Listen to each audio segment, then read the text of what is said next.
நேரடியா கரூருக்கு சென்று மக்களை சந்திச்சு அங்க நடந்த அவலங்களை பாதிக்கப்பட்டவர்கள் என்னிடம் சொன்னதை தான் உங்க முன்னாடி சொல்றேன். இது மிக மிக திட்டமிடப்பட்டு படுகொலை செய்யப்பட்டிருக்காங்க அந்த அப்பாவி மக்கள். இதான் உண்மை என்பதை இன்னைக்கு கரூர் மட்டும் இல்ல உலகமே அறியும். அந்த உண்மை நிலையை வெளியே கொண்டு வர வேண்டியது அரசின் கடமை, நீதி அரசர்களின் கடமை என்பது இந்த நேரத்தில் நான் சொல்ல கடமைப்பட்டிருக்கிறேன். அதனால நிச்சயம் மக்கள் புரிஞ்சுக்கணும் யார் உண்மையில் தலைவர், எந்த தலைவர் மக்களுக்காக வாழ்ந்தார், யார் மக்களுக்காக உழைத்தார், மக்களுக்கு நல்லது நடக்கணும் என்று எந்த தலைவர் நினைச்சார் அப்படிங்கறத யோசிங்க.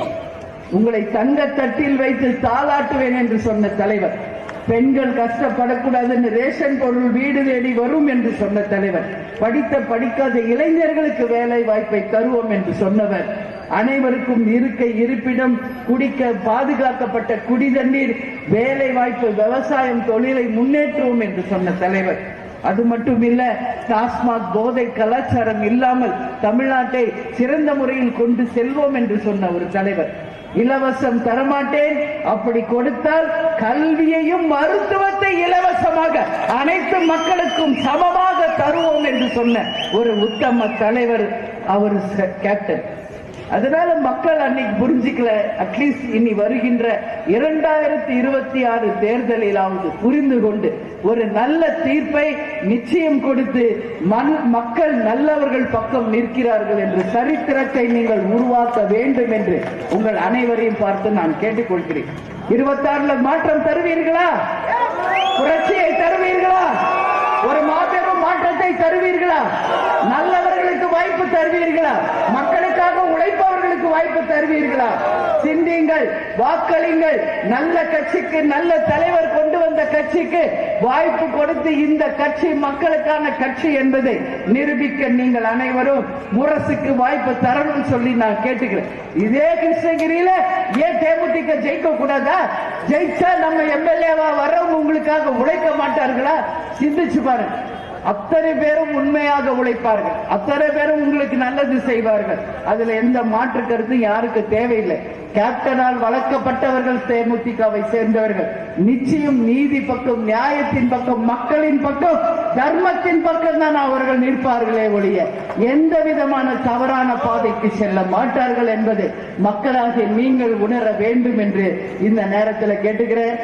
ஜனவரி 9 கடலூரில் நடக்கின்ற மாபெரும் மாநாட்டிற்கு அனைவரும் தவறாமல் வந்து கலந்து கொண்டு அந்த மாநாட்டை மிக மிக வெற்றி மாநாடாக மாற்றி காட்ட வேண்டும் என்று என் அன்பு தாய் குலங்களுக்கும் சகோதர சகோதரிகளையும் நான் கேட்டுக்கொள்கிறேன்.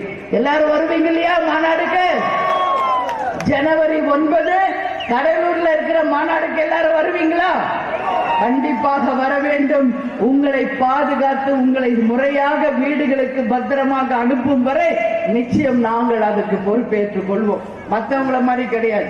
தலைவர் என்ன சொல்வார்? எல்லாரும் கலைஞ்சு போகும்போது பத்திரமா வீடு போய் சேரணும். 5 வண்டியா ஒன்னா போங்க.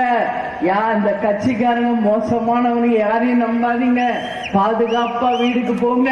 நீங்க வீடு போய் சேர்ற வரைக்கும் நான் தூங்க மாட்டேன். என்னுடைய ஒவ்வொரு தொண்டரும் உயிரும் விலை மதிப்பு மிக்கது என்று சொல்வார்.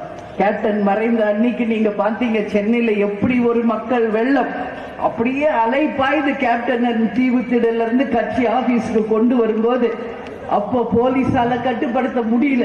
இதே மக்கள் நெரிச்சல் நடந்தது அங்கேயும். அப்ப கேப்டனுக்கு எந்த ஒரு அசம்பாவிதம் நடக்க கூடாது என்று காவல்துறை என்கிட்ட கேட்டுக்கிட்டாங்க. நாங்க எவ்வளவு சொன்னாலும் அவங்க கட்டுக்கு அடங்க மாட்டேங்கிறாங்க, நீங்க சொல்லுங்க. அப்ப என் கையில அவ்வளவு துக்கத்தை மனசுல வச்சிருக்கேன். கேப்டன் மறைவு இன்னைக்கு என்னால தாங்க முடியாத ஒரு வேதனை. ஆனாலும் கேப்டனை பார்க்க வந்த ஒரு தொண்டன் கூட அங்க பாதிக்க கூடாது, ஒரு தொண்டனுக்கு கூட எதுவும் நடந்துவிடக் கூடாது என்பதனால் அத்தனை சோகத்தையும் மனதிலே கொண்டு அந்த ஸ்பீக்கரை வச்சு நான் பேசுறேன். என் அன்பு தொண்டர்களே, இது ராணுவ கட்டுப்பாட்டிற்கு இணையான கட்சி. தலைவர் மறைவுக்காக லட்சக்கணக்கான பேர் நீங்க இங்க வந்திருக்கீங்க. அனைவரும் சேர்ந்து தலைவருக்கு வீர வணக்கங்களை நாம் சொல்வோம்.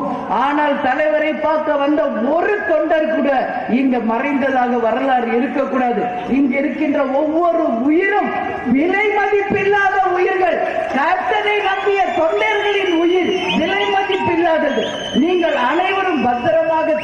பார்த்துட்டு பத்திரமா வீட்டுக்கு போய் சேரணும் அப்படின்னு சொல்லி அதை போட்டுச்சு. நான் பேசிக்கிட்டே வரேன் அப்படியே தள்ளுமுள்ளு நடக்கும். அமைதியா வரணும் யாரையும் தள்ளக்கூடாதுன்னு அப்படியே கட்டுப்படுவாங்க. அப்படியேதான் தீவுத்திடல்ல இருந்து தலைவர் அடக்கம் செஞ்ச இடம் வரைக்கும் நம்ம போனோம். தலைவரை அடக்கம் செய்த பிறகு கொஞ்சம் யோசிச்சு பாருங்க, கட்சி ஆபீஸ் சுத்தி லட்சக்கணக்கான மக்கள் ஒருத்தர் கூட கலைஞ்சு போல அப்படியே நிக்கிறாங்க. ஏன்னா தலைவருடைய அடக்கம் பண்ண இடத்தை பார்க்காம நாங்க போக மாட்டோம். போலீஸ் எவ்வளவோ போய் சொல்றாங்க, எல்லாரும் இன்னைக்கு கலைஞ்சு போங்க, நாளை மறுநாள்ல இருந்து வந்து பாருங்க. யாரும் ஒரு ஆள் போல. அப்ப நானே ரொம்ப அழுது சோகமா உட்கார்ந்து இருக்கேன். அப்ப என்கிட்ட உயர் அதிகாரிகள் எல்லாம் பேசுறாங்க, நீங்க எப்படி கட்டுப்படுத்தி தீவுத்திடல்ல இருந்து தலைவரை நாம இங்க கொண்டு வந்தோமோ அதே மாதிரி நீங்க சொன்னா மட்டும்தான் அவங்க கலைந்து போவாங்க. அவ்வளவு சோகத்தையும் மனசுல வச்சுக்கிட்டு மீண்டும் நம்ம கட்சி ஆபீஸ் கேட் வரைக்கும் வந்து கழக நிர்வாகிகளோட அப்பயும் எல்லாரையும் பார்த்து 2 கை கூப்பி வணங்கி கேட்டுக்கிட்டேன். தலைவரை பார்க்க வந்த லட்சக்கணக்கான தொண்டர்களுக்கு என்னுடைய வீர வணக்கங்கள், நன்றிகள், வணக்கங்கள் என்று சொல்லி இந்த நிமிடம் இங்கிருந்து நீங்க எல்லாரும் கலைந்து போக வேண்டும். நாளை காலை 6 மணி முதல் எப்பொழுதும் உங்களுக்காக இந்த கேட் திறக்கப்பட்டு இருக்கும். நமது தலைவர் கூட எங்க குடும்பத்துக்கோ நம்ம கட்சிக்கு மட்டும் இல்லை, தமிழகத்தின் தலைவர் அவர், மக்கள் தலைவர் அவர். அதனால நீங்கள் அத்தனை பேரும் தலைவரை எப்ப பார்க்கணும்னாலும் வாங்க, உங்களை யாரும் தடுக்க மாட்டார்கள். இந்த ஒரு நாள் நீங்கள் காவல்துறைக்கு நிச்சயமாக தலைவரை மனசுல நினைச்சு கட்டுப்பட்டு இப்பொழுது இன்னைக்கு எல்லாரும் கலைந்து போகணும். நாளை காலையிலிருந்து எத்தனை லட்சம் பேர் வேணாலும் வாங்க, உங்களுக்காக இந்த கேட் எப்பொழுதும் திறந்து இருக்கும் என்று அன்பாக நான் சொன்னேன். 10 நிமிஷத்துல எல்லா மக்களும் கலைந்து எந்த ஒரு அசம்பாவிதம் யாருக்கு நடக்காம கலைந்து சென்றார்கள். அதுதான் தேசிய முற்போக்கு திராவிட கழகம். ஒரு தலைமை சொன்னால் அந்த வார்த்தைக்கு கட்டுப்படக்கூடிய ராணுவ கட்டுப்பாட்டுக்கு இணையான தொண்டர்களை கொண்ட கட்சி தேமுதிக. மறுநாள் சொன்னது போல 7 மணிக்கு திறக்கப்பட்ட கேட் இன்னைக்கு வரைக்கும் உங்களுக்கு தெரியும். வருகின்ற அத்தனை பேரும் தலைவரை பார்த்து வணங்கி விட்டு சாப்பிட்டுட்டு தான் போறாங்க. அதனால சொல்றேன், ஒரு கட்சினா எப்படி இருக்கணும், ஒரு கட்சினா எப்படி கட்டுப்பாடோட இருக்க வேண்டும் என்பதற்கு ஒரே இலக்கணம், ஒரே உதாரணம் தேசிய முற்போக்கு திராவிட கழகம். இதுவரைக்கும் நம்ம ஆட்சியில இல்ல, ஆண்ட கட்சியும் இல்ல, ஆளுங்கட்சியும் இல்ல. இருந்தாலும் மக்களுக்காக ஆரம்பிக்கப்பட்ட கட்சி இன்றைக்கு வரைக்கும் மக்கள் பணிகளில் இருந்து எல்லளவும் பின்வாங்காமல் அதே உறுதியோடு தைரியத்தோடு இன்னைக்கு நாம பயணிக்கிறோம்னா இந்த கட்சியின் வெற்றி உண்மை தொண்டர்களாக நீங்கள் இருக்கும் வரை இந்த கட்சியை எந்த கொம்பனாலும் தொட்டு கூட பார்க்க முடியாது என்பதை நிச்சயமாக இந்த நேரத்தில் நான் சொல்ல கடமைப்பட்டிருக்கேன்.